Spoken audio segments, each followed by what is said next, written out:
السلام اور میں شکرگزار ہوں خدا خادم کا اس کی محبت کے لیے کہ انہوں نے موقع دیا، اور بھائی نذیر کو، میری بہن کو، تنویر بیٹے کو اور اپنی بیٹی صبا کو مبارکباد دیتے ہیں بیٹی ستائش کی آج اس حقیقت اور خوشی اور شکرگزاری کی خاصی بات کے موقع پر ہم سارا جلال خداوند کو دیتے ہیں۔ مقدس کلام میں سے ہماری برکت کے لیے پادری صاحب نے کیسے میں لمبا کلام سنانا میں کہا نا یار مہربانی کر، تو کہہ رہے ہیں پھر تسی سنا لو، تو ان کی محبت ہے۔ زبور نمبر 127 اور اس کی 3 آیت سے، دیکھو اولاد خداوند کی طرف سے میراث ہے اور پیٹ کا پھل اسی کی طرف سے اجر ہے۔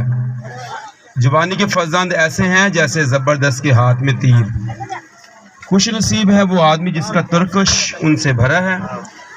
جب اپنے دشمن سے پھاٹک پر باتیں کریں گے تو شرمندہ نہ ہوں گے۔ کلام خدا کا پڑھا اور سنا جانا ہم سبوں کے لیے باعث برکت ہو۔ اولاد خدا کی طرف سے میراث ہے۔ خدا تنہا کو خاندان بخشتا ہے اور خدا اسے بڑھاتا ہے، برو مند کرتا ہے۔ خدا نے باغ عدن میں آدم اور حوا کو جب اپنی شکل و شبیہ کی مانند بنایا تو کلام خدا میں لکھا ہے کہ ان کو برکت دی کہ پھلو اور بڑھو اور زمین کو معمور اور محکوم کرو۔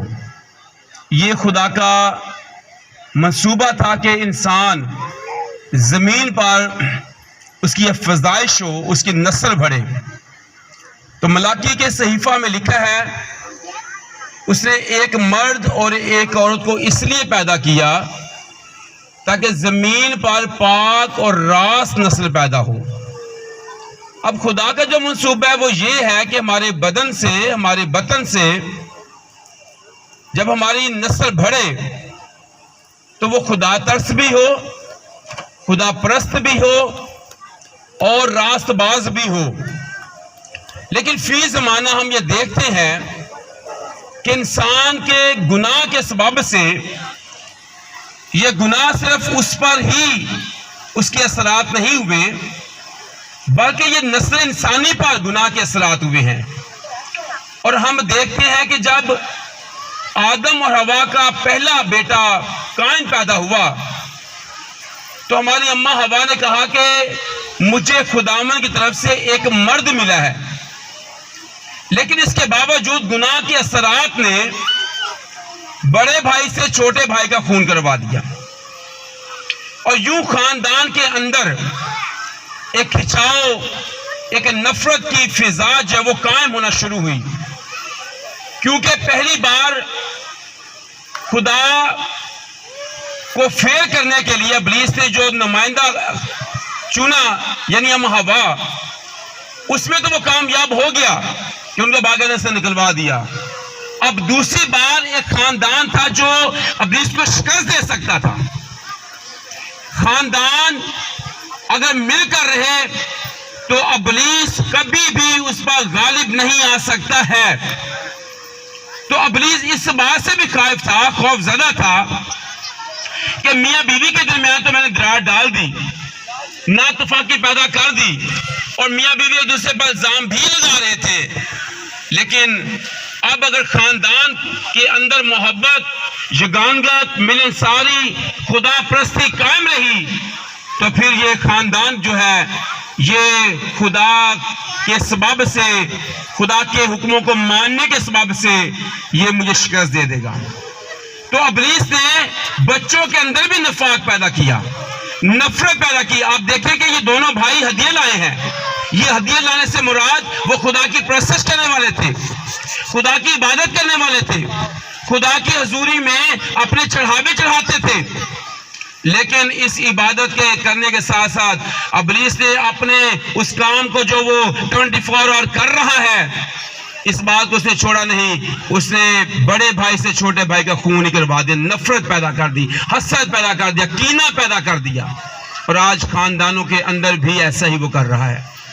ایک ماں کے بطن سے پیدا ہونے والے بچے بعض اوقات آپس میں محبت کے ساتھ نہیں رہتے، ایک ہی شخص کا وہ بیج ہوتے ہیں، تخم ہوتے ہیں، لیکن وہ آپس میں محبت کے ساتھ نہیں رہتے۔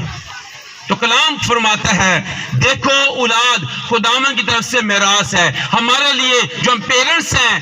اور خاص طور پر آج تلمیذ بیٹے اور بیٹی سبھا کے لیے یہ لمحہ فکریہ ہے کہ خدا سے میں نے میراث لی ہے،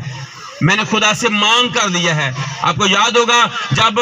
حنا کو سیمول خدا نے دیا، اس نے اس کا نام سیمول یہ کہہ کر رکھا کہ میں نے اسے خدا سے مانگ کر لیا ہے۔ ہم خدا سے مانگ کر اولاد لیتے ہیں، ہم بیٹیاں اور بیٹے خدا سے مانگ کر لیتے ہیں۔ انسان کا جتنا بھی لاس ہو جائے، اس کا بزنس کا لاس ہو جائے، اس کی زندگی کے اندر اور بہت سارے لاس ہو جائیں، وہ پریشانی ہوتا ہے، لیکن جب اس کی اولاد پر کچھ بن آئے، اس کی اولاد کا لاس ہو، اس کی اولاد ناکام ہو، پریشان ہو، تو اس وقت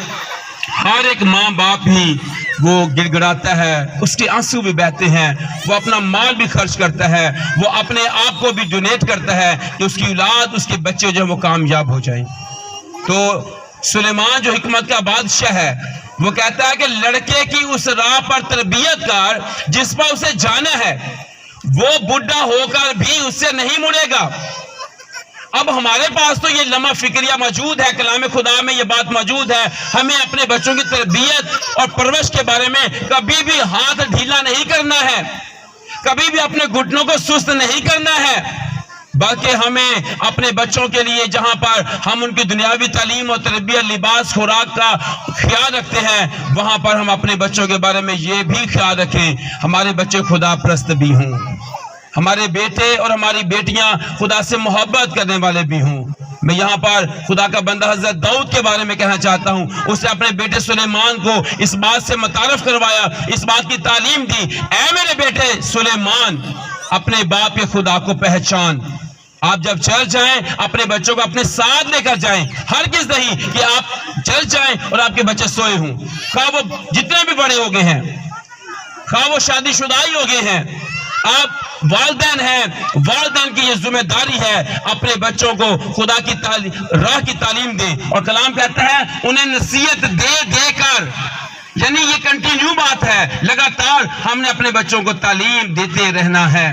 میرے عزیز بہن بھائیوں، ہم اپنے بچوں پر جہاں پیسہ انویسٹ کرتے ہیں وہاں پر اپنا وقت بھی انویسٹ کریں، ان کو خدا کے پاس بھی لے کر آئیں۔ اگلی آیات میں لکھا ہے اور پیٹ کا پھل اسی کی طرف سے اجر ہے۔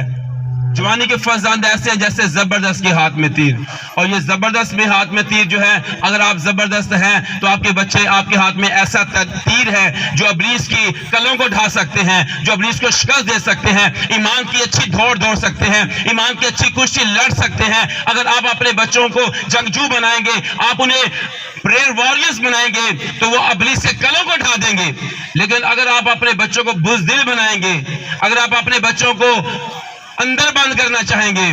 تو وہ ابلیس سے شکست کھا جائیں گے، وہ نشے میں چلے جاتے ہیں۔ آپ کو پتہ ہے جب آپ کا بچہ نشے میں جائے تو یاد رکھیے گا اس نے ابلیس سے شکست کھائی ہے، جس کی افسردگی کے سبب سے، جس کی مایوسی کے سبب سے یہ نشہ میں چلے گیا ہے۔ اگر وہ جنسی گناہ میں پھنس گیا ہے تو یاد رکھیے گا کہ ابلیس نے آپ کے بچے کو مایوس اور نا امید کیا ہے تو وہ جنسی گناہ میں پھنس گیا ہے۔ اگر آپ کا بچہ تعلیم میں ناکام ہوا ہے تو یاد رکھیے گا کہ ابلیس نے اس کے ذہن کو بند اور کند کر دیا ہے، جبکہ خدا کا کلام کہتا ہے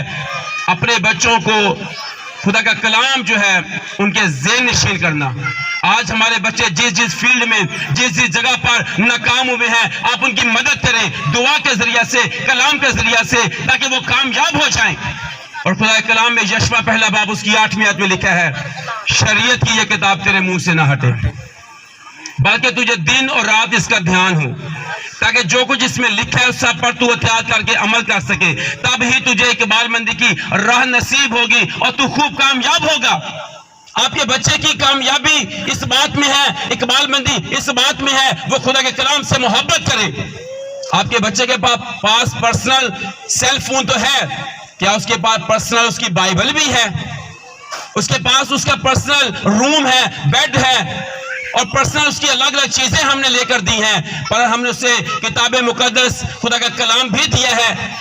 وہ باقی چیزوں کو تو پرسنل یوز کرتا ہے، پر کتاب مقدس کو پرسنل یوز نہیں کرتا تو سمجھ لیں آپ کا بچہ جلد ابلیس کے ہاتھوں شکست کھانے والا ہے.